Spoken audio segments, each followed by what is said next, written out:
Good morning, all. This is our first session analyzing your August 2016 case study. And we will go through first the exam techniques that you need to know, and then the next half of the class we will be analyzing the case study. This session will be shared by two lecturers. The case study, this module will be shared by two lecturers. Myself, I'm Andrew, and my other lecturer is Kumar. So both of us will be teaching this module. And let us go to the exam itself, right? So basically, the exam, how is it presented to you, right? The case study will be made up of 3 elements, right? And also you need to understand it will be a scale score, right? And your performance will be graded as strong, moderate, or fail. And we will go to these sections to understand what does this all mean. If it's strong, well and good. People get moderate and pass, and moderate and fail as well. Okay. Now this is a dilemma that we need to figure out and understand how to get out of this situation. Yeah. Now let us go to the next slide.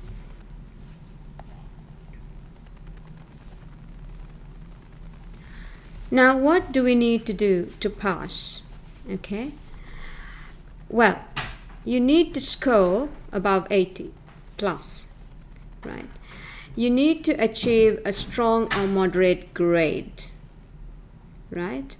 And the moderate grade, actually you need to score strong in certain competencies. Now we go into the exam competencies as well. They will grade each of your competencies, right?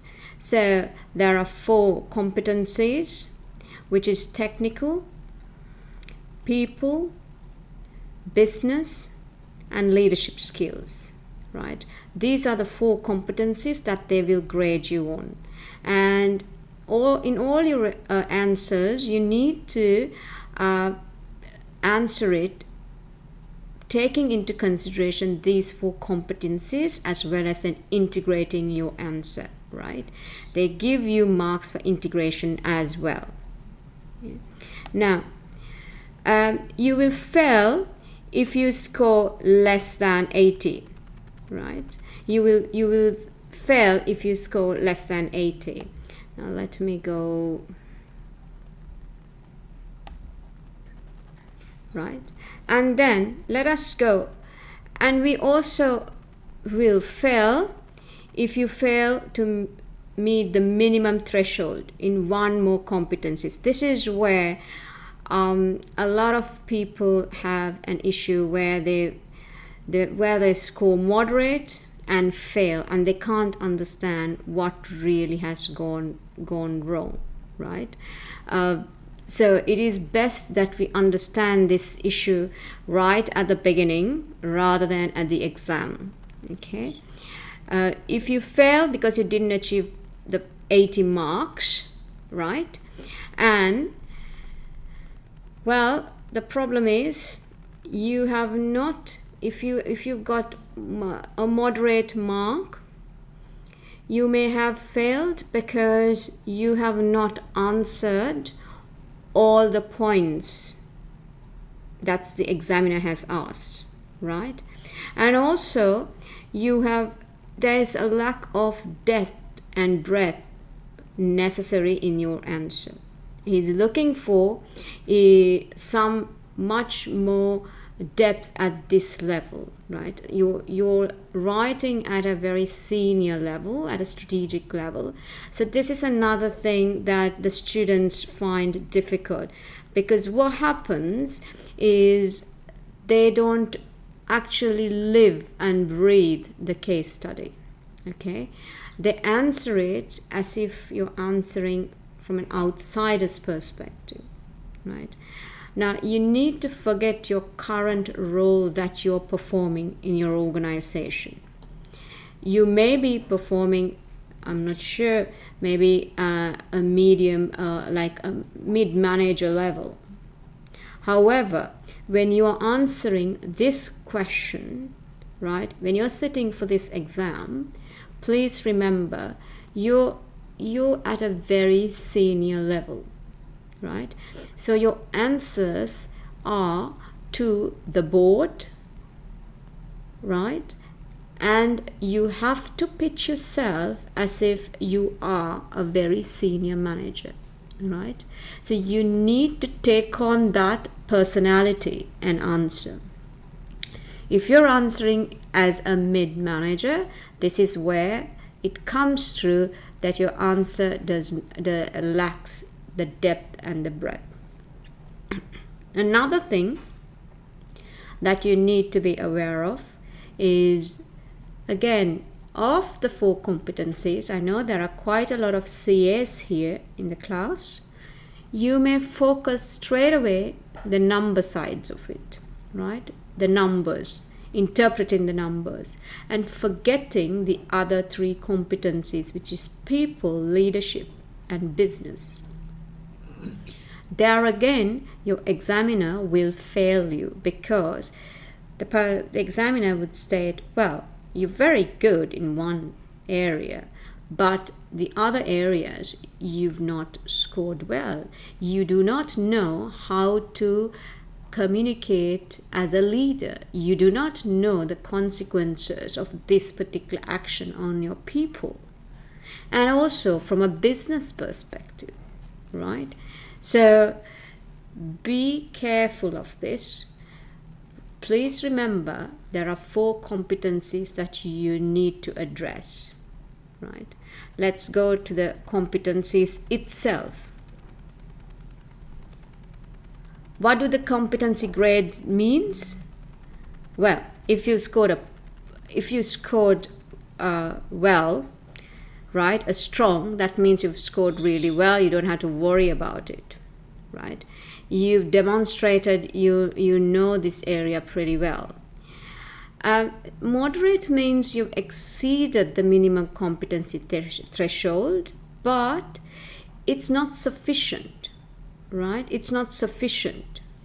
And what does it mean? I see students answering a question, and the question has got 3 parts, for example, but the student only attempts 1 part of the question, and that part he has answered extremely well, but he's forgotten about the next 2 parts. Or because you focus so much on your first part, you do not have time for the second and the third part. There again, you will fail because you have to divide your time equally and answer, right? That is the reason why that you may fail. You would come out of the exam and say, well, I answered really well, this was pretty good. I've answered all questions, we didn't have a problem. But actually if you have failed and you've got a moderate score, this means you have answered only parts of the question, right? You've not answered fully. Yeah. It is quite frustrating when you have scored pretty well, in the sense all moderate, all 4 you have scored moderate, and you have failed the exam, right? This means you have the ability to pass. You're just in the range of, maybe you've lost by 5 marks, 6 marks, or 10 marks, kind of, you're just there, right? But you have not demonstrated your other competencies. This is the problem. Or you've not answered fully, right? Now, as you can see, you will be answering these questions as a senior manager. Therefore, again, you would see in these colored boxes the competency weightage, right? At the management level, your technical they expect you to provide more technical competencies, right? And of course the operational much more. You can say it from the weightage as well, right? In this case it's saying 64% as an operational, because you're hands-on, you're a finance officer. At the management level, your people are reporting to you, and you are your competencies, your technical competencies, you need to demonstrate much more, but not that much as a finance officer. But certainly at the senior level, all 4 competencies need to be at equal weightage, mostly because you need to demonstrate the other 3 competencies quite strongly, right? Now, I want to stop here and ask you guys, have you got any questions around these competencies? If not, let me go through. Now, the answer itself. I've not even asked you a question, but I'm going into an answer, right? Why is this? Because we come through different types of answers, right? You need to interpret the requirements very clearly. I cannot emphasize how important this is, because at times you will give a fantastic answer but to a different question. What do I mean? Question is given, it will be on, they will give you some numbers, right? And as soon as they give numbers, we being accountants, and especially the CAs, will jump to interpret those numbers, right? But actually the questions are not on the numbers, it's on something else completely different. So you have missed the point. An examiner does this deliberately. He will put numbers there, he'll give you all kinds of things there just to, but actually he's setting the scene, right? He's not asking you to interpret those numbers, but you have gone and interpret the numbers, but his question is something else completely. We will come to this in our questions. Another thing, answer all the requirements, right? If in one question, first identify how many questions are there, right? This is also a technique. Ask yourself how many questions are there, right? Give equal importance to those the parts of the question, because you need to answer them.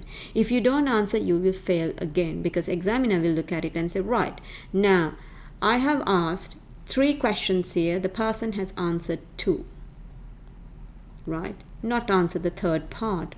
So I'm going to give a moderate, even though the answers are pretty good, right? Because you have not done what the person has asked you to do. Now, logical coherent answers means don't go all over the place, right? When you're giving an answer, there is a question given, answer to that question, right? Apply the theories, apply the principles. Now, when you go into at the exam, you will look at the question and say, oh, they've not asked me anything what I've studied, right? That's the kind of, I've heard this many a time, as well as I myself have come out of an exam saying, oh, well, why did I even study? They never asked me anything that I studied, but actually they have. The only thing is, they are not going to ask you a direct question such as, provide me the quadrants of Mandelow's matrix. Give me an explanation. They're not going to ask you, well, who is the key stakeholder in this particular scenario? Give me characteristics, right? Instead, they will give you a scenario. they expect you as a senior manager to apply this kind of theories into your answer. The theories actually provide you a very, very good structure, right? It gives you a very good structure to answer. So, in short, the theories are there to guide your answer, right? You need to provide the theories, the justification, and then the application of it, right? Conform to the formats required. If they ask you, provide a slide pack for this, right? You need to answer as if you're doing a PowerPoint presentation, right? So you can't give kind of an essay answer. If they say a memo, you need to provide the memo format. If they say a report format. If it's an email, and if the email, the email that's written to you is very informal, and they ask you to provide your answer in an in an email, and based on the email that the person has written to you, you know the tone on how to answer, right? What do I mean? Well, the email that you get may say, oh well, how was your holiday? Hope you had a great holiday, and I know you're back from your vacation just a day or so ago, but can you please look into this scenario and provide your input in the next 40 minutes, right? Because I need to go into this meeting. I want your thoughts on this, right? Now, when you write back, you need to provide that same kind of informal answer, right? Saying, oh yeah, thank you, I had a really great time on holiday, right? That again, the examiner is looking, at your people skills, right? Because you cannot launch into a very formal report. They will very clearly tell you, yes, please provide a report to the board. Then you do a formal report. A short, concise. Now, the bullet points here, right? Short, concise statements, headings and subheadings, short paragraphs, selective underlining, and answer within time. Well, except for the rest, starting with short, concise sentences. This is all about we marketing ourselves to the examiner, right? And basically providing the answers in a very nice manner so that it's easy for him or her to read your answer and give you marks. I have seen many answers from students where the examiner has asked again 3 points.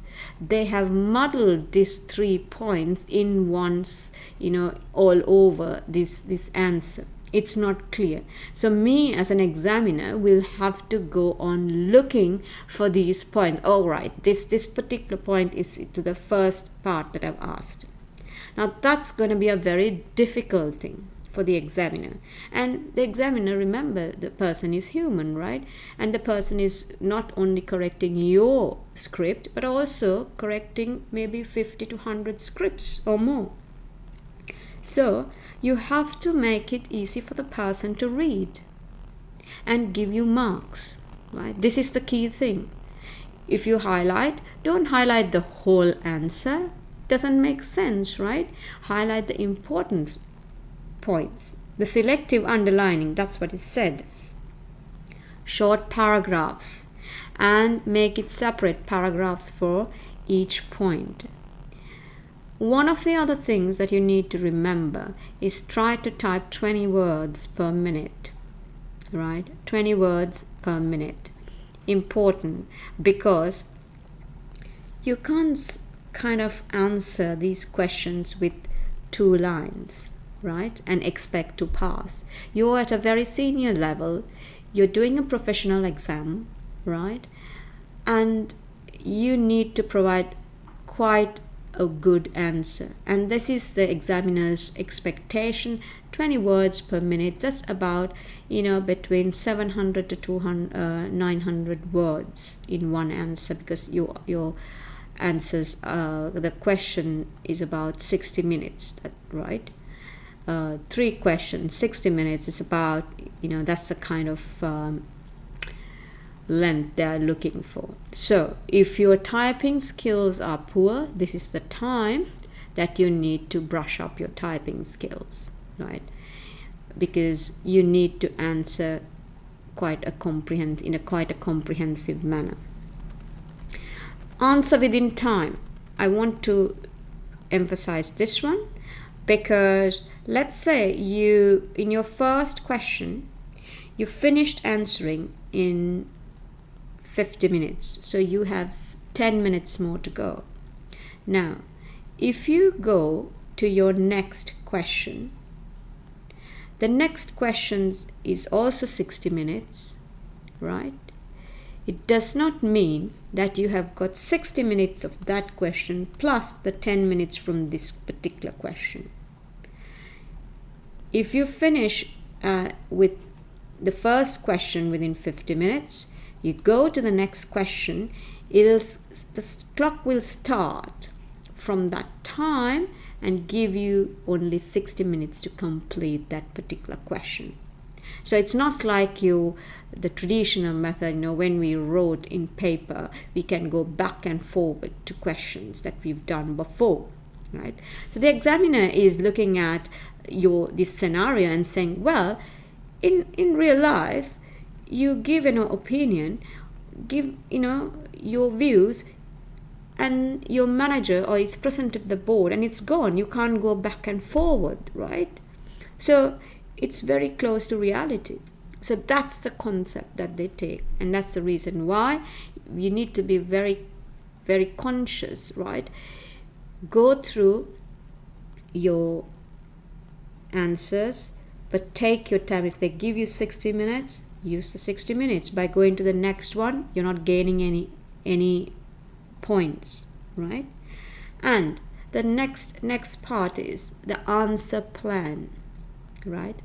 The answer plan means before you start your question, the answering, please make a plan, right? What do I mean? Don't launch into start answering the question, because then you go all over the place. You will not be able to answer properly. Yeah. So take 10 minutes and then structure your answer properly. Write on one side, well, what are they asking you? What are the questions? What are the requirements? Put that down.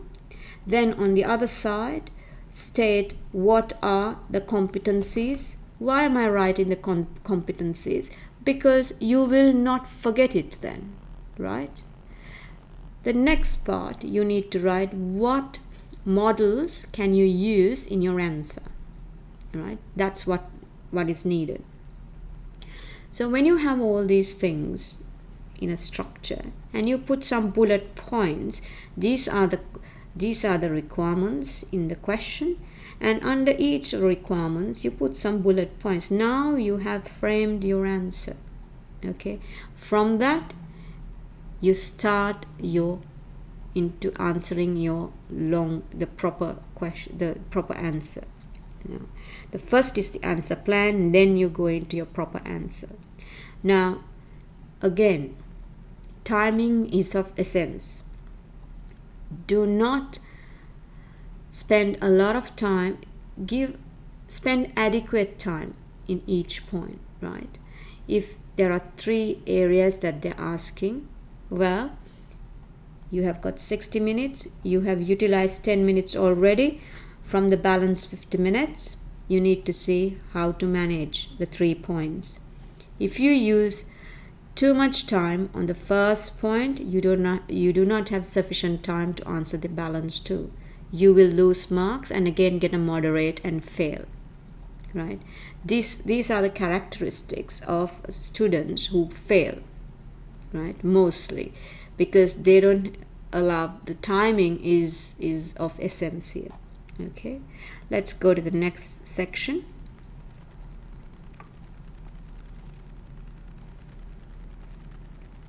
Now, there's no difference in what would earn marks in case study exam because it's always about answering the question, right? As I said, students are very good at answering a different question at times, right? Because as soon as they see that particular question, they jump into answering, not actually preparing the plan, and then they answer a question that's in their head, right? Rather than what is actually asked. So you will give a fantastic answer, but to a different question, right? So this I have seen happen with students who are really good students. I mean, knowing their content quite well, the theory part they know quite well. So, but not planning and actually looking for the requirements of the question, you can fall into this trap, right? Now, competencies, we go through it in the below slides, right? Now, strategic questions basically are different from operational questions, right? Because you need to answer it in a more strategic long-term perspective, not an operational transactional perspective. I want you to read what the examiner said in his May 2016 report. Ethics was one poor area. Now, ethics is extremely important in everyone's life, and more so since we are professionals, we're governed by the ethics and the ethical code. So therefore you need to know what is the SEMA ethics code. You need to know the principles. You need to know how to apply them, right? When there is an ethical issue, and there can be many in this particular case study, right, you need to know how to answer, right? Because you need to bring up the principle, what are the consequences, who is affected, and possible course of action. So in this particular format, you need to respond, right? You cannot give a generic answer. This is where you will fail, right? It seems a very easy question, but the examiner is seeking a structured professional answer from you, right? So therefore you need to give that type of answer, right, in a very structured format, because ethics will come in scenarios, and there are plenty of opportunities in our case study, this time's case study, to answer, to bring up ethical issues, right? Financing, where the lack of ability was surprising. I think if you got the CS here, the CS will not have a problem here, but the others, right, you need to know your F3 quite well, how to finance, the consequences, different types of financing, the risks associated with it, the implications. So Kumar is going to go through that area with you quite comprehensively. So he'll touch upon that, right? Otherwise, I would also ask you to go through your F3 areas.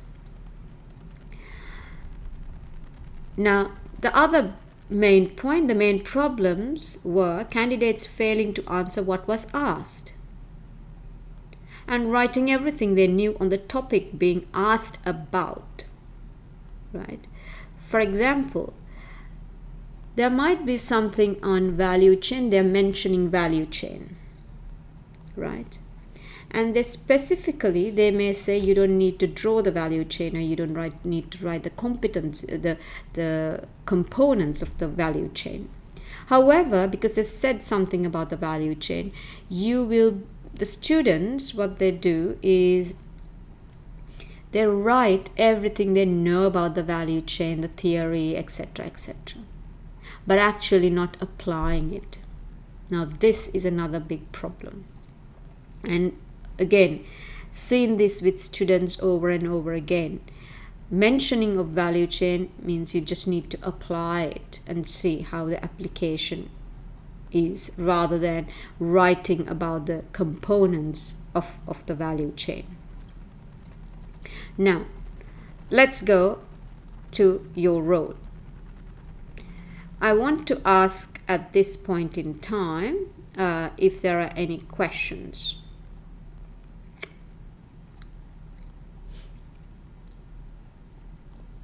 Well, if you don't have any questions, let's go. Now, please remember your role. What is the role? You're focusing, you're a senior finance manager, right? You are providing reports to the board. You have been there for some time. You need to assume that particular role. You need to forget about whatever role that you're performing in your real life and assume this particular role given. Very, very important. Now, you need to read up on the industry, right? You need to just attending these classes is not sufficient. You need to immerse yourself in this particular industry. You need to know what's going on, what's happening, right, in this sector. So, and this is a very new, relatively new sector, and there's a lot of things happening, right? Quite relevant. So you need to focus on that. And you're also looking at strategic and special projects, right? These projects are not repetitive in nature. Okay, these are things that is strategic in nature. That means it'll change the course of direction of the company, right? So when you're answering it, think of it in that manner, right? Today, where are we with this company? We are in Brisland. Tomorrow, you might give a recommendation at the exam, right? Saying, well, I think they should move to a different location as well. They should expand. Why not operate in another location as well? Right? But saying is one thing, but what are the consequences of doing it? Right? How difficult is it, that transition? These are things that you need to consider from all four competencies. You need to think of all four angles and say, okay, let us look at the finance, the technical, let's look at the people, let's look at it from a leadership angle, let's look at it from a business angle, right? What does it mean? Now, let's go to the history. Now, what we're going to do, is now jump in to our case study, okay, the pre-scene. So, give me a moment.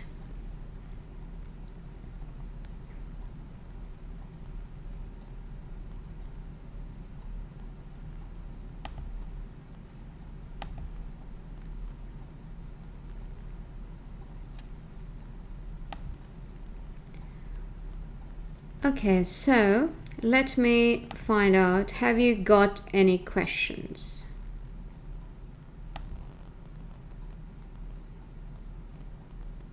If you've got any questions, can you put it in the chat box, please? Yeah. So since I don't see any questions, I'm gonna jump into our case study, right? The pre-scene. Right. Now,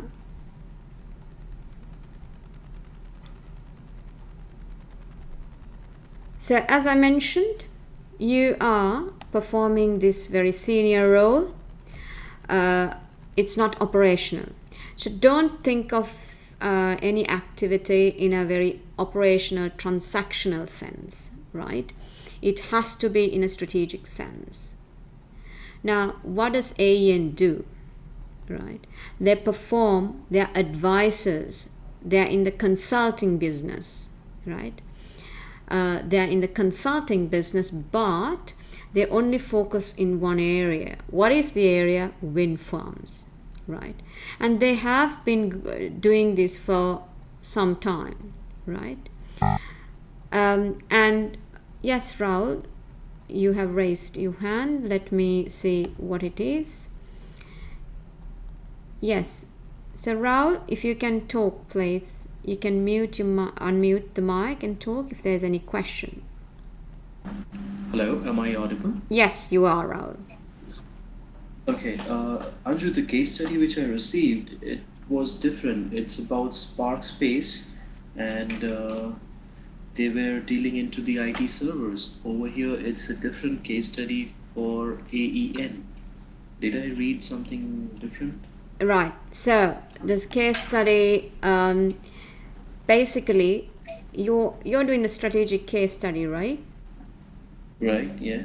Right. This is a strategic case study, and this should have been sent to you. So this is also in your Dropbox.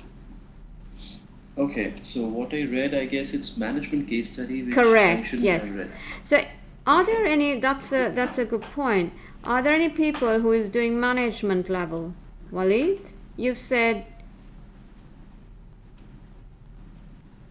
you're in strategic case study, Walid? Okay, fine, great. So Raul, this is there in the Dropbox as well, right? So forget about what you have, the Spark Space. This is what it is, okay? And okay, thank you. That's good news. We sorted that out. Right. So what is their background? They have been in this business for a long time, right? Basically about 16 years, right? And if you see the energy sector, this is relatively new. It's not like a shipbuilding. It's not like, another industry, oil and gas, which has been there for a long time, right? This is very, very new industry relatively. Okay, so these guys have gone into this industry. They're performing consulting services and have been in the business for the past 16 years. That's what it is. They are doing they're focusing on 3 areas: engineering, PR, and legal, right? And these 3 services they provide to their clients who want to construct wind farms. Okay, so they basically on behalf of the landowners, they provide this advice, because as you can appreciate, not everybody wants a wind farm in your backyard, right? And the impact of it, it's not like something that you can hide. It's big as ever. It creates quite a bit of noise, right? Doesn't look all that great, right? If you're thinking, well, there's forest and everything else, the nature, you're disrupting the nature, the look of nature and everything else. However, it provides energy free of charge, right? That's the beauty. So you need to read up a bit on this energy sector as well, the alternate energy, right? And again, you need to look at here, you will see a lot of stakeholders, right? Now, you need to know the Mandela's matrix very well, right? Why is Mandela's matrix important? Because so many stakeholders are involved in this scenario. And if so many stakeholders are involved, you need to say, well, who are the guys? Depending on the particular scenario, your stakeholder map will change. You need to understand who are the ones who are strong here, who can really stop operations, right? Who are the ones that you need to lobby, right? And so it's quite important to kind of understand who the stakeholders are in each scenario, right? Now, if there are politics involved here, there's community involved here, universities, right? There's angle of corporate social responsibility as well. So many stakeholders play a part, right? Now, you see, these guys, there were 4 people who started off this, right? They are academics, and they have been quite successful so far, right? And they have got 90 professional staff and 34 support staff, right? So this is an interesting combination. You need to think of, well, if I'm to scale up, expand my operations, does it mean my support staff also increase? Do I need to think of it in a different way, right? Is there an opportunity that these support things can be done in a different manner? Because if you are trying to scale up, it's not necessary you need to scale up your support staff, right? And you are dealing with quite a number of professionals, high amount of professionals. What is your kind of leadership style that you will adopt when you're dealing with professionals? Do you think you will have a tall structure, flat structure, right? Again, explore those ideas, right? Important to think about, because when it comes to professionals, you have to deal with them in a very different way to that of you're dealing with unskilled, semi-skilled labor, right? So you'll have a flat structure. You give them tasks, or give them ideas. They want to explore certain things. You give them the space to work, right? Think of yourself, right? You as professionals, how do you work? How do you work best, right? How do you bring out creativity? This space involves a lot of creativity, right? Because these guys are the ones who think of different ideas and come up with very creative ways of doing things for the future, because they're also involved in research and development, right? So for R&D, again, you need to have a very creative space, right? So this is kind of a learning organization as well, where they encourage people to have that creative spirit. Okay, so think of the kind of culture that this organization supports, right? And the kind of culture that the organization should have in order for it to succeed. Okay, so that's another area that you need to think about, the culture. Okay, and then we say the organization is structured in a matrix fashion. Let's go to this matrix fashion, matrix organization. Now, there's an account manager, then you get the engineering, legal, PR, right? How do they all come together? The account manager is basically account manager will look after the clients, right? And then you are actually linking with engineering, legal, PR to bring about a solution to your client. And in engineering, legal, and PR, these resources will be working in multiple projects. So they're not exclusively yours, right? So that's another issue that you will face.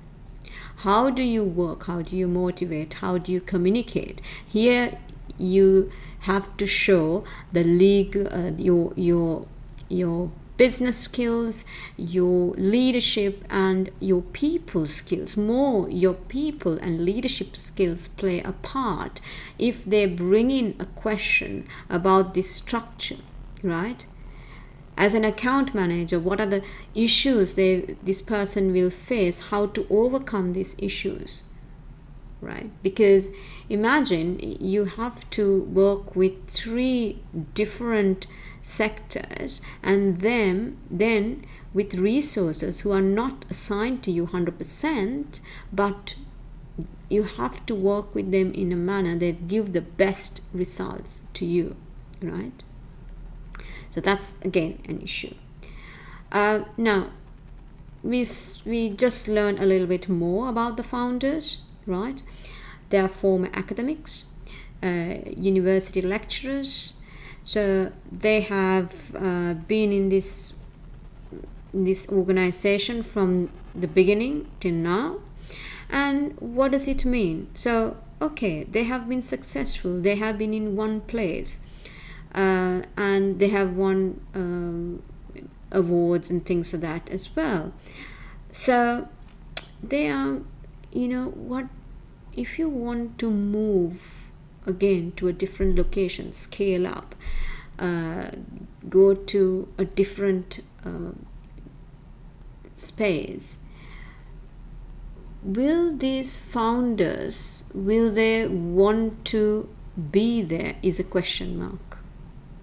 Because they might be very comfortable in where they are from a location point of view, right?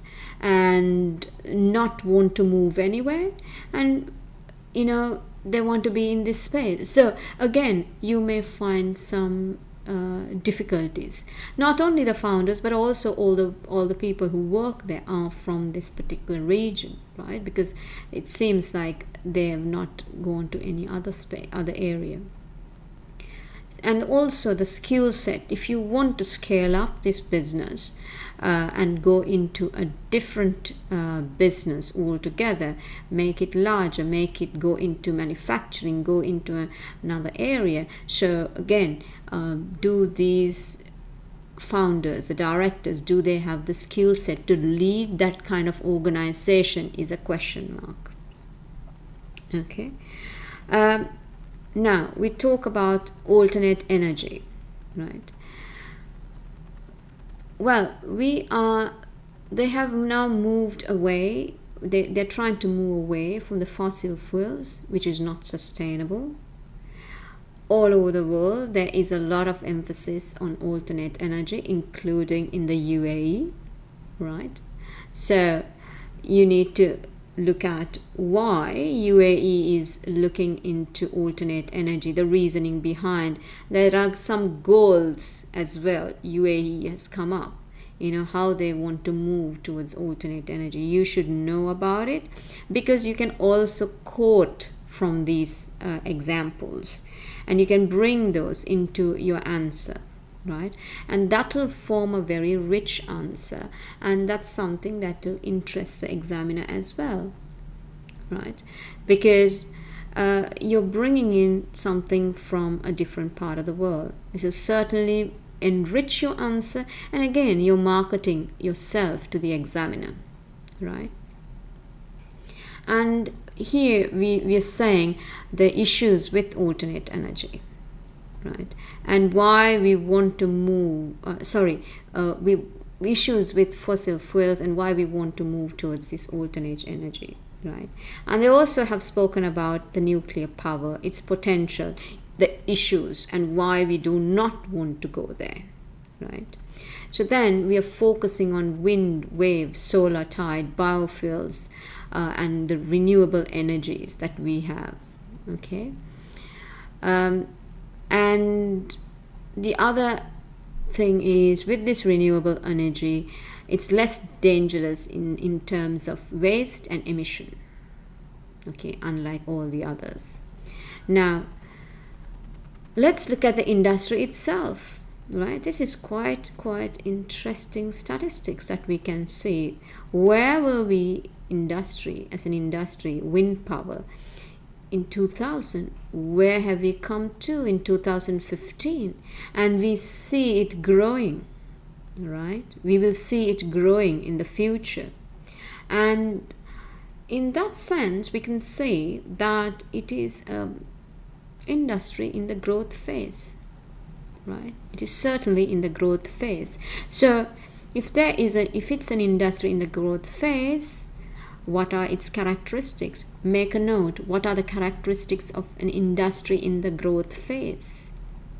If it is in the growth phase, what kind of investment do you expect to make to go to that next phase?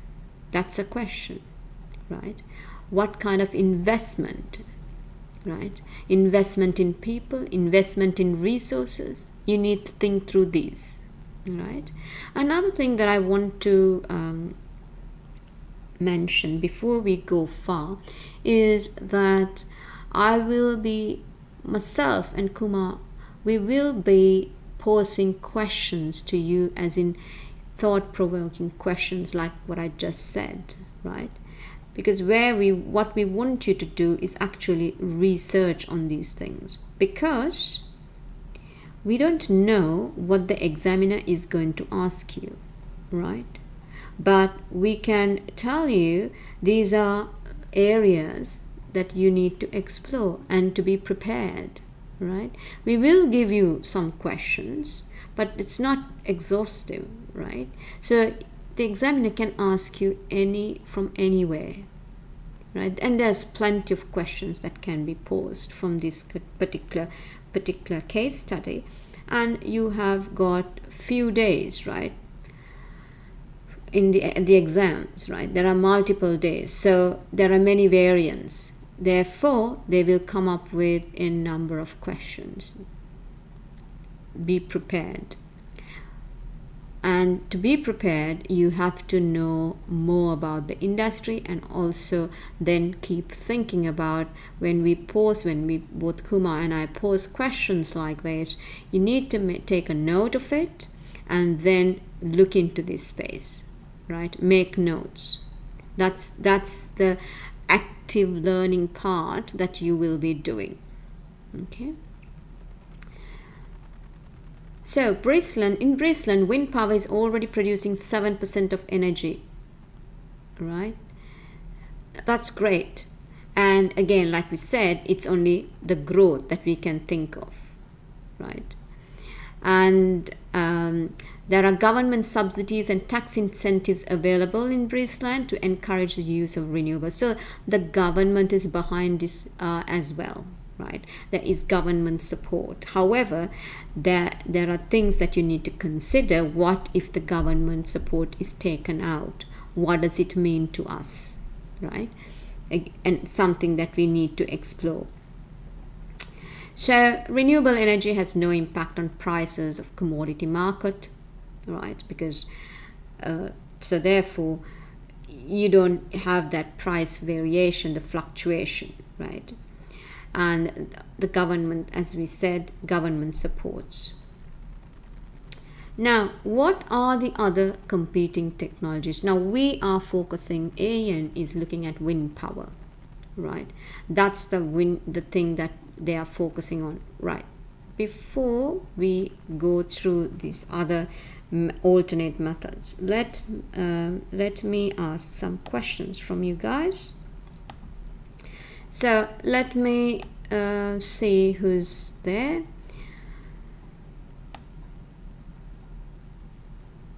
Any questions, Walid, from you?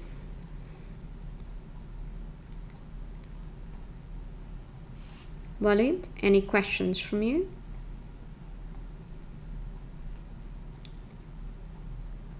Shilpa,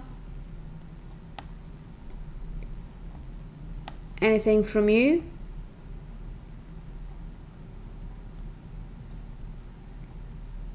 And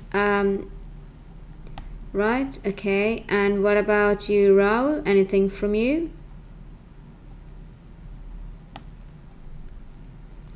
Okay, Krishantha, any questions from you? No, I don't. Right.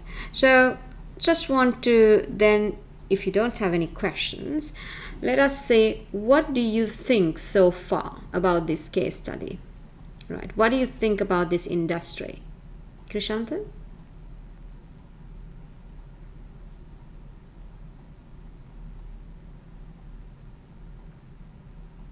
Anything from you?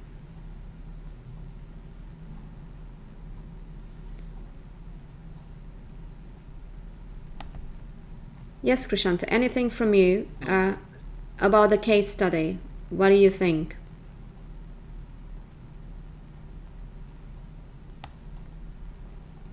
Any views from you? Or anybody else who is in the audience, who are the attendees? Any views from anyone out there? Okay, so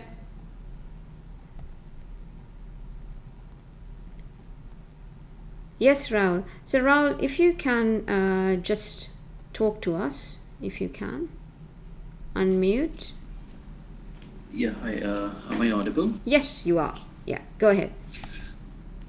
I believe this is an interesting topic as the world is becoming more and more aware of the effects of uh, global warming. So I guess this would enable the governments and people to at least do something good to the nature instead of burning the fossil fuels and creating more pollution for generating energy. Right. Yeah, that's a good observation.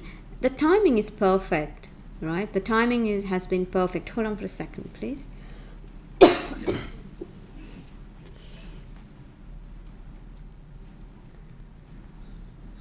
So the timing is perfect, as in, in the 1970s, early 1970s, they did manufacture the electric car. Okay. But we never heard about it, did we? No. Why do you Okay. think? Because back then fuel was more cheaper and maybe generating electricity was more expensive. And what else? Um, Look at the people, stakeholders. Look at the stakeholders. So, for example, fuel, these big oil cartels, right? As well as, you get a lot of the motor industry. If you see the vehicle industry, it's got so many other stakeholders, other people, not only the car manufacturers, the part manufacturers, everybody else. It's a huge market, right? And in the 1970s, social media was not there. Plus, people were, when it comes to greenhouse gas, saying all this gas and all those kind of thing, it was not it was not quite topical, let's say, right? It didn't have that kind of platform it has now, right? So, actually, this was in the States, and they did manufacture electric cars. It did work. What they did was, there was a lot of protest from the manufacturers, etc., because, because of electric cars, all the parts, part manufacturers, they were getting affected. That business was not going to be there, right? A lot of areas, the businesses will be going down. So there was a lot of protests, lobbying, and this particular company that produced, they had to recall all the vehicles, and they shredded the vehicles, right? That's the extent they went to take it away from society. And from 1970s till now, right, 40 plus years, suddenly Tesla has come out. It's a big thing, but they were not the first, right? They were not the first. This was not the first time we're hearing. It was there long before, but the timing was not right, and the platform was not there.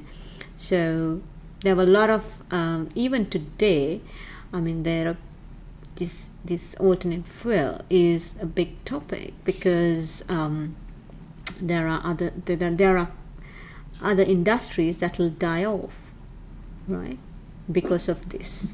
It's a big issue. Now, getting back to this competing technologies, so we are focusing on the wind power, right? And we have certain issues with this as well, because the look of it, right? There's considerable investment as well. It's not a cheap thing, right? There's considerable investment that goes in, and the look of it is not all that great. and there's people think it's ugly, damaging to the landscape and the seascape, because they can be constructed in sea as well, right? So it can be offshore. So they say, well, it doesn't look nice, and there's a lot of people who are against it. So when it comes to us as AEN, we are the advisors to the landowners. Even though certain people want to focus and invest in this wind technology, right, wind turbines, there is a lot of problems that they may face, and that's the reason why that we are there to consult and then start lobbying as well. Okay, lobbying as well. So this is another area. But now, interestingly, we are only in the consulting space here, right? We also have the opportunity to go into the manufacturing side of it. There's an opportunity that's there because we're very, very good in the consulting space. Currently, we project manage. Why don't we go to the other side, right? Is a question, right? And then we have this wave power, right? We have wave power, but it's very new, right?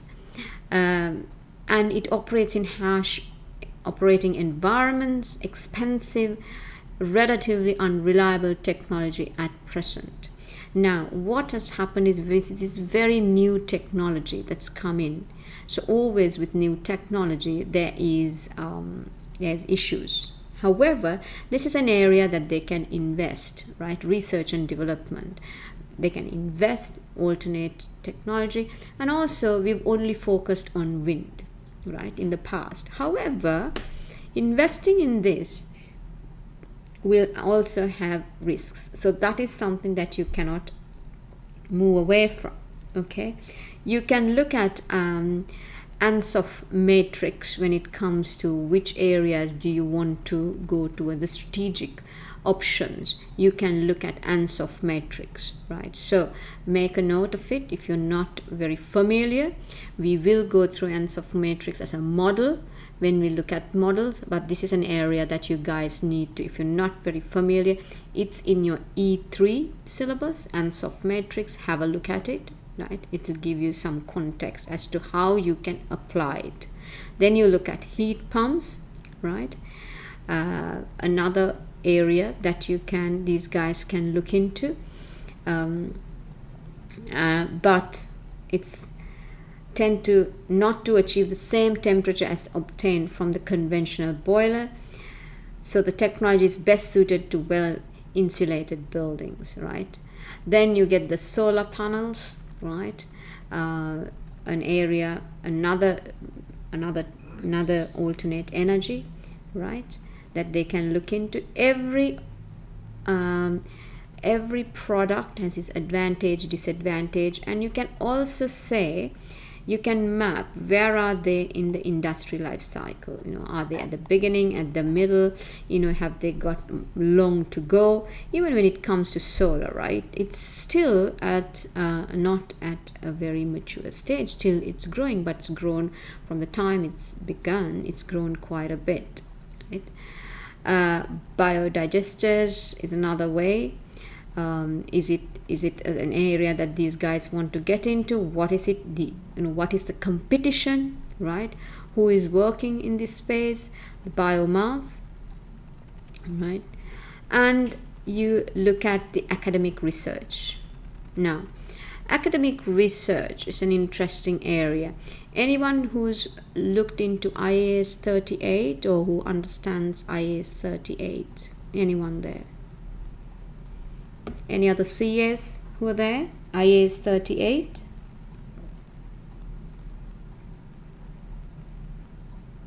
Any questions?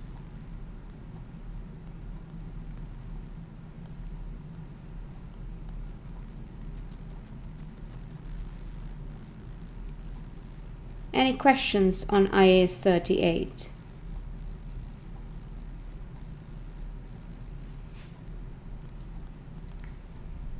Right. So we will go to IAS 38 the next class or so. then you can get more information. Now, these guys invest a lot on this research, right? They've written quite a bit about this research. So be aware, your examiner may have a question on this, right? Because he spent about 1 page here, then there's got another page in a couple of pages down. So quite a bit is written. Now, they believe in this academic research. They need this desperately. Okay, without this, they cannot move, because they're leading authorities on this wind power and invest heavily, right? They create the differentiation through this research, right? Now, through this, the other thing is, look at the founders. They're all academics, right? So naturally, they're drawn to this kind of thing. They will, however, they need to focus on the profitability of as well, because this is not a charitable organization or it's not a university, right? However, they're drawn to this activity, right? But you can see a paper will take a lot of time. It will take months or even years, right? They also bring the community together and act as a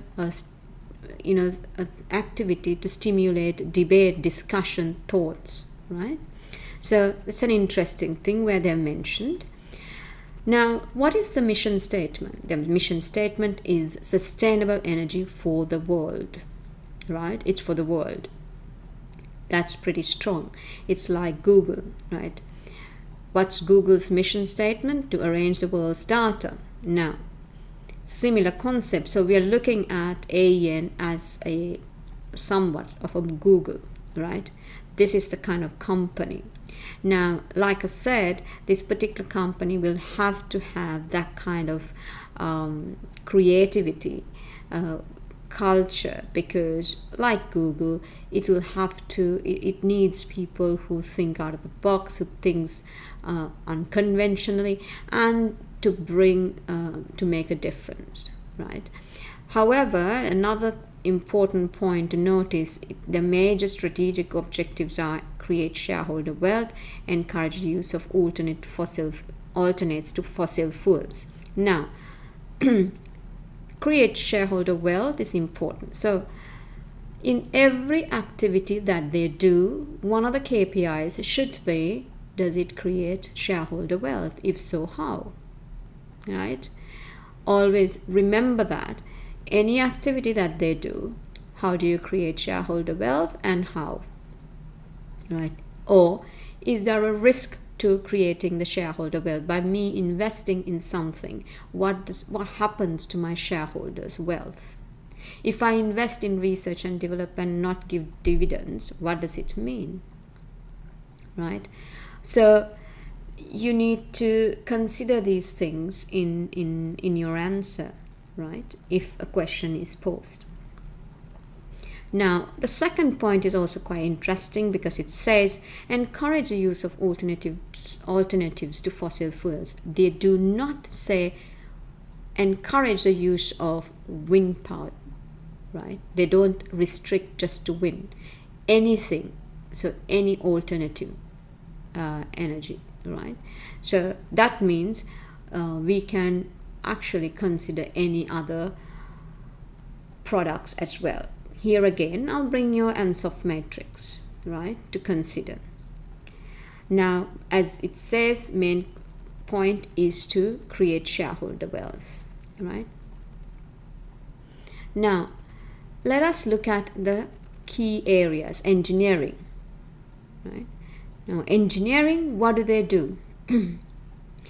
AEN does not supply wind turbines, this is the last paragraph, or construct wind farms, but its engineers are commissioned to act as project managers, liaising with suppliers and builders and supervising the installation process. Now, we can go into two areas. There's an opportunity for us to either go into manufacturing or into construction, or both, right? There is an opportunity. However, with this opportunity comes the risks as well. As mentioned, do we have the expertise? Do we have the the leadership to go to and scale up in that manner? Okay, do we have the investment capacity? And does it link to our strategic objectives, right? Creating shareholder wealth, does it link to it?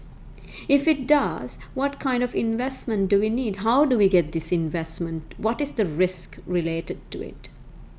Does the government help us? Right? These are questions that you can pose. Yeah? These are questions that you can pose and say, how should we answer? Now, legal is another sector, right? We say many applications are approved on the basis of written applications. Some are rejected, in which case there's often right to appeal, which tends to require further legal advice.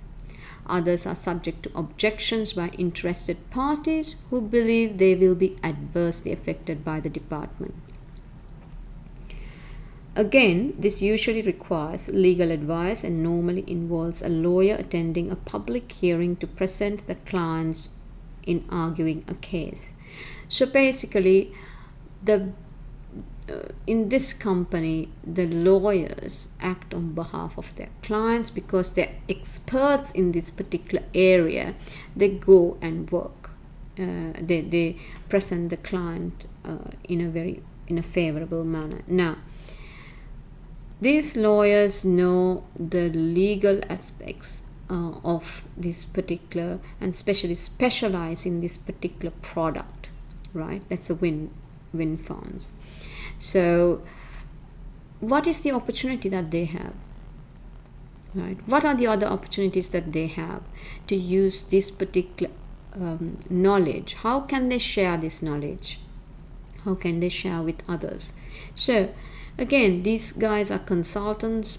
They could work with others in different parts of the world, right?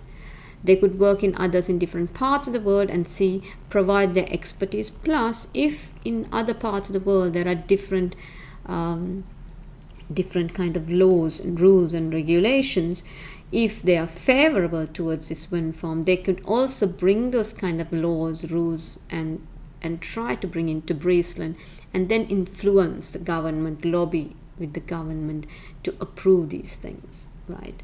So, and also remember, because they are in the consulting space, they are a knowledge hub basically, and they need to have knowledge management systems to capture all this kind of information, right? It's important they capture it. It's not in everybody's head. Then we'll look at the PR. So they're experts in identifying most likely objectives that they can be encountered effectively. So they look at what are the problems, how can they effectively mitigate these problems, working with difficult stakeholders, communicating in a more effective manner, and communicating to the stakeholders. It may differ from one stakeholder to the other. How you communicate, the method of communication as well, right? And the political scenario needs to be considered, because is it if they are going in for a big investment, you need to find out the political positioning of how much support you can get from the government. And if the government is about to change, right, you need to understand the other, even both sides, right? Or if there are three other parties, like the opposition parties, what are their views? Because you never know, right? You never know. Your investment, which is quite heavy in and this might get impacted if a new government comes in. So always you need to consider what are the views of the current government as well as the other political the other opposition parties, right? because it's kind of your pestle factors now you're looking at.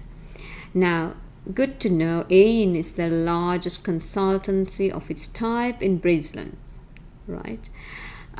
So they are the biggest consultants in Brisbane. It has its positives because that means we've got a strong brand. We have been operating there for a long time, but that doesn't mean we can stay in that position forever, because there are competitors as well. Why? Because the industry is it's growing, right? So therefore the competitors have come into the market as well, right? So we talk about the directors, they talk a little bit about the culture here, and you can see they emphasize, they say they want the engineers to be working and further assisting in their further education. They're doing PhDs, right? They're interested in the innovation side of it as well. So that is important for them, because that's the thing that will create that differentiation, right? And it also says AEN provides itself an excellent employee, right? Because remember, again, it's, if you compare Google with AEN, Google is an innovative place, right? It needs innovation in order for Google to sustain. The innovation is not brought by machines but by people. And people, to become innovative, they need to be creative, they need to have that space, they need to have that conducive environment where it's okay to fail, right? They are in that environment. So in this case, AEN needs to provide that environment, and which they have. They invest in the education, they invest in all other areas, so the employees do not want to leave, they want to stay there and provide to the innovation, right, that AEN is seeking. Because you can see it says new skills, it wish to develop new skills, explore new ideas, right? Now, when we look at another interesting thing, the company will subsidize the cost of studying for further qualification if they are not even if they are not directly relevant to employees' role in the AEN, right? Which is good. This shows the investment in people.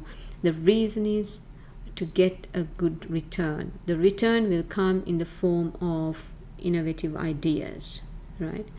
Now, interestingly, from the past years, they expect us to find the SWOT of the particular company and also the risks facing the particular company.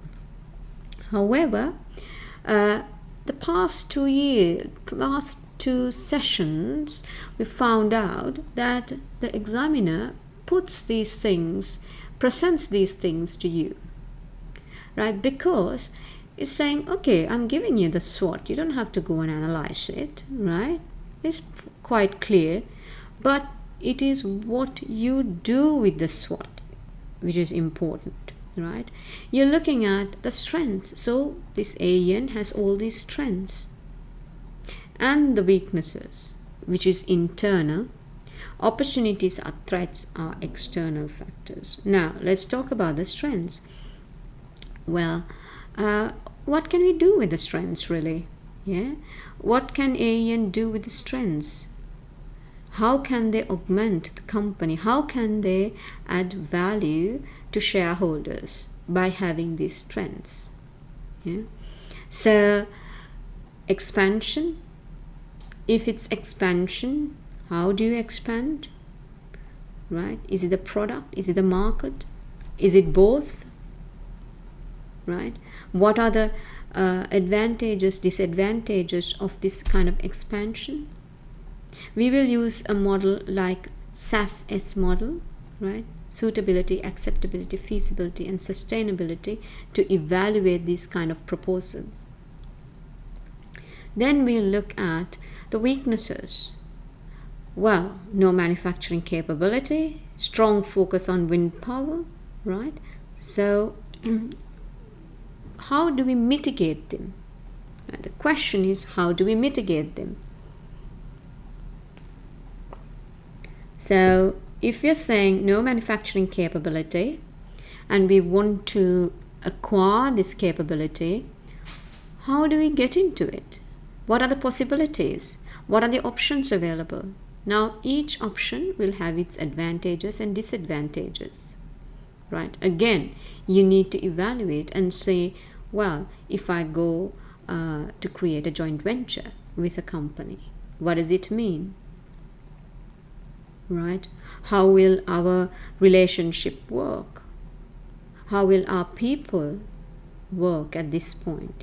Combining two companies, how will it work? Should we start from scratch?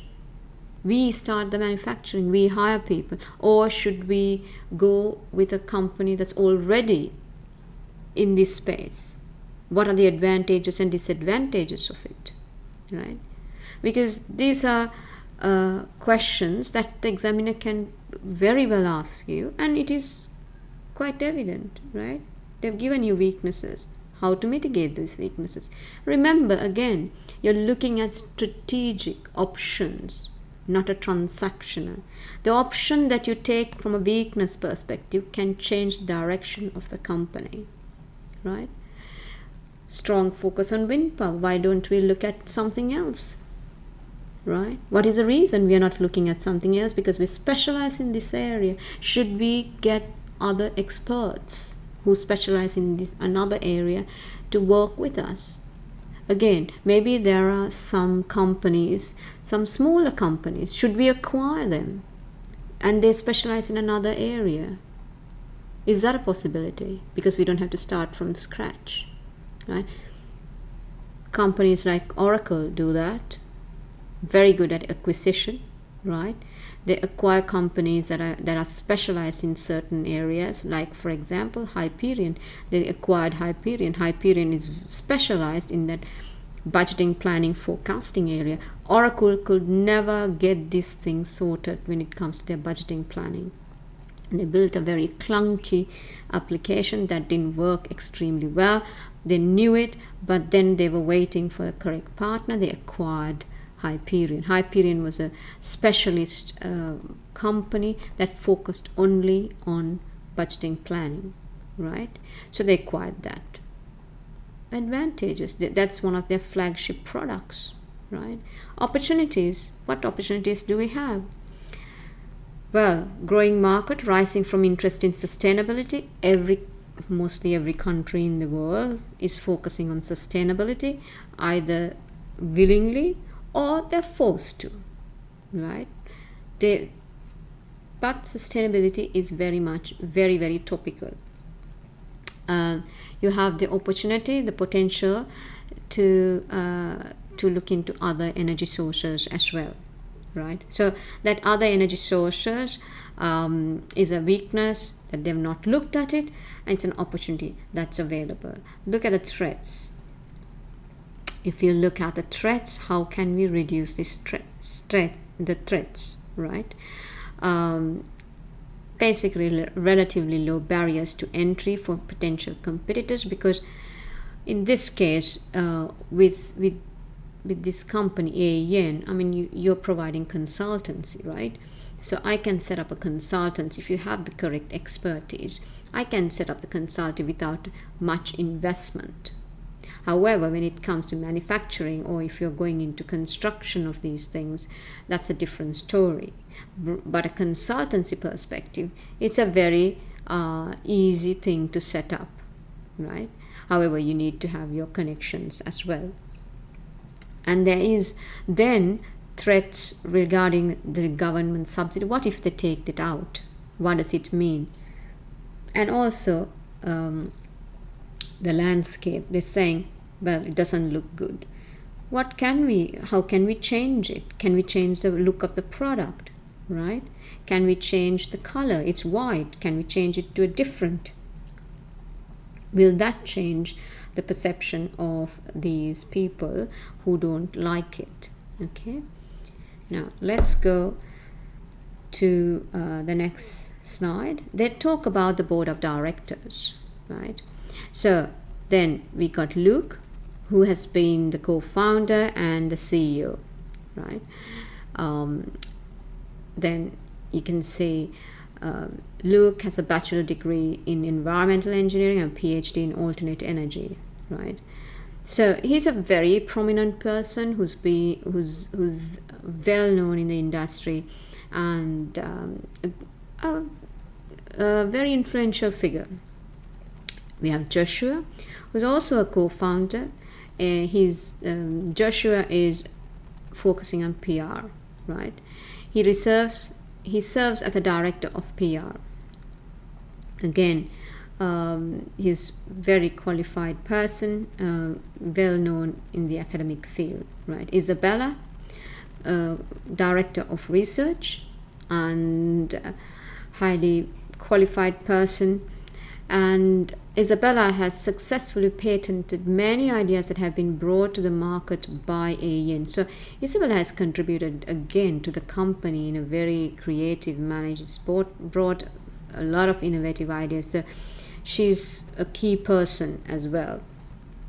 Peter Smith, co-founder in the legal aspect of it, right? And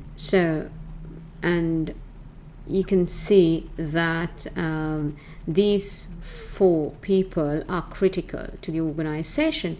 At the same time, what if one of these people leave is a question, right? So what if one of these people leave? How will AEN operate? What is the succession planning? Okay. Then we talk about Fiona, who's a director of finance, Pamela in business development, and Sat Dipte. Sat has been a senior engineer, director of engineering, right?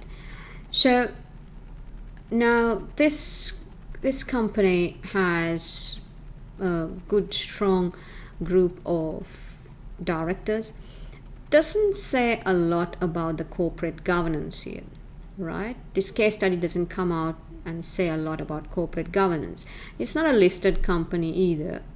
Not that you don't need to have the corporate governance, only for listed companies, but that's important. That needs to be there, right? It doesn't say anything much, so this is an area that you need to explore a little bit. You need to understand the theory aspects of corporate governance and see, well, how can we bring this corporate governance? Because the company might be ripe for a initial public offering or an acquisition as well, right? So corporate governance has to be as part of the kind of a backbone of the company, and it doesn't come out very strongly. Now the rest of it, we've got the numbers part of it. They've given the financial statements. I'm not going to spend time on this today. Kumar will be going through this with you. And as mentioned, we have got plenty of risk factors mentioned here. Now, what does this mean, right? Your examiner is quite kindly given you all the risks that AEN might face, and it's in the annual report as well. What does it mean, right? The key factor here is, yes, I know the risk, but how do I mitigate them, right? You need to know some models here, like the COSO model, like the TARA model. We'll come to these models to see how can we use them to structure our answer in reducing or mitigating the risks, right? There can be n number of ways in how we can mitigate these risks. Okay, now we talk about, I will go through the risk factors in more detail in my next classes, right? And give options as well, how to mitigate these risks, what scenarios can come across, right? How do you kind of avoid this as well, right? And then we look at CSR, right? Again, one whole page on CSR, right? So actually these guys, even the activity they do is related to corporate social responsibility, right? Because any of these activities, as in alternate energy, the project itself, when you evaluate, let's look at a net present value, let's look at let's analyze this from a pure financial angle and say, well, when they're advising their clients, right, who needs to invest, when you're advising, it could be, one angle is of course financial, right? So you do a net present value, you look at the discounting factor, what is the investment appraisal here, how does it look? And from a pure financial angle, it may not look fantastic, right? But then you need to look at other aspects as well, and look at the CSR angle, corporate social responsibility angle. But then again, these guys are looking at their own corporate responsibility, right? How does it work? You look at AA's management team is keen to reduce company's own carbon footprint and has a motto, reduce carbon emissions. So everything they do, this is going through, this is kind of the backbone in every activity they do. This may also be the kind of motto that they carry out to their clients, right, when they do projects. So we need to understand, is it there when they go into their clients as well, right? So now, because that will actually showcase AEN in a very strong position to say, it's not only ours, but even our projects we do, we ensure that we look into this. But stating it is not enough. You need to set up certain KPIs to showcase this is how you achieve it, right?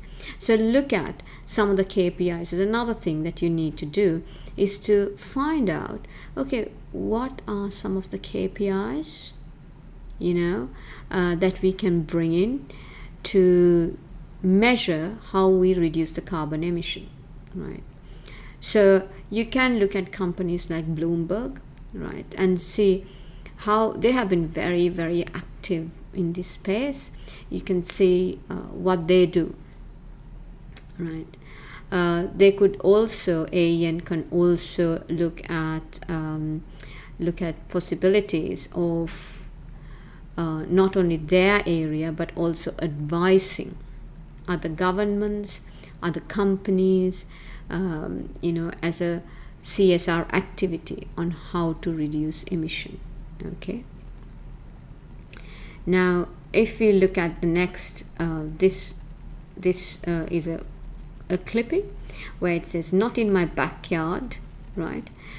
Involves where people, again, here people are not happy with having this kind of wind farms set up and how ugly it will look, because some people think it's not that great looking, so they don't want this. There's a lot of objections, and how can AEN win over them, right? Because this is a big problem for their operations. A big problem for their operations. Now let us look at the next one, where the protesters occupy the site. Now, again, you might come up with some ethical issues here, because on one hand, the protesters are occupying a site, but also on the other hand, these people, maybe the landowners are very influential people, and the way they deal with this might not be the most ethical, right? So there might be a dilemma. Then you need to come up with, okay, what is the situation? Who is impacted? Is it legal? What are the ethical principles that's been broken, right? How should we advise? Should we be involved or should we disassociate with it, right?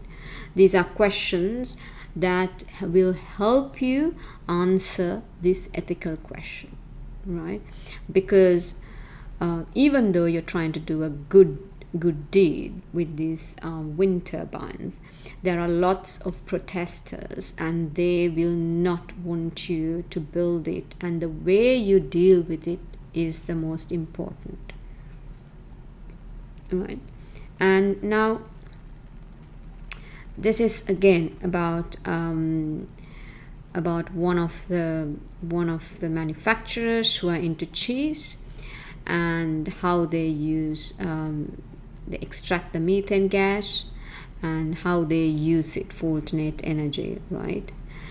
Now, and then this, why have they given this? They're saying, what is available, it's not only wind that you can use, but there are other ways, other alternative energy sources that's available, and they're kind of giving you an idea, should these guys, AEN, be looking at these as well, right?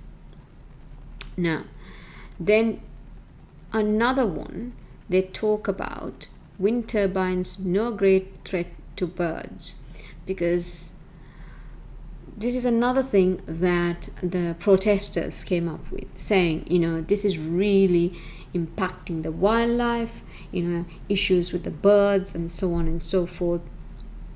So what AEN is investing on is to see, actually, is there some truth in it, right? So they're doing a research, they're funding it, they're doing a research with the universities to understand, is there some truth in this kind of activity, right? If we do it, is there a problem? So this is what the article is talking about, and saying, well, the media is also involved. Now, in a research, if you're carrying out a research like this, what could they do? The opportunities involve the media, report on it on a regular basis, right? You got the third party, the universities involved as well, and also involve some of the key stakeholders who are forming this protester group into this, and then get his or her buy-in as well, okay? Because that will kind of diffuse the situation. Now here we talk about the AEN's research grant program, right? And this is where you need to think about the IAS 38 and say, how would that impact? And the other area that you need to look at is saying, well, I'm investing a lot of money, but I don't know what the return is. So what are the KPIs against this research? What is the ROI, right? Otherwise, how is it linked to a strategic goals, like our investors give the best return to our investors? Yeah. So I want to stop here a little bit and ask, are there any questions just before we close for today? Because there are some questions that's posed in our Dropbox as well. So for the next time, what we will do is look at one of the questions, right? And run through. Now you've done the analysis of this particular company.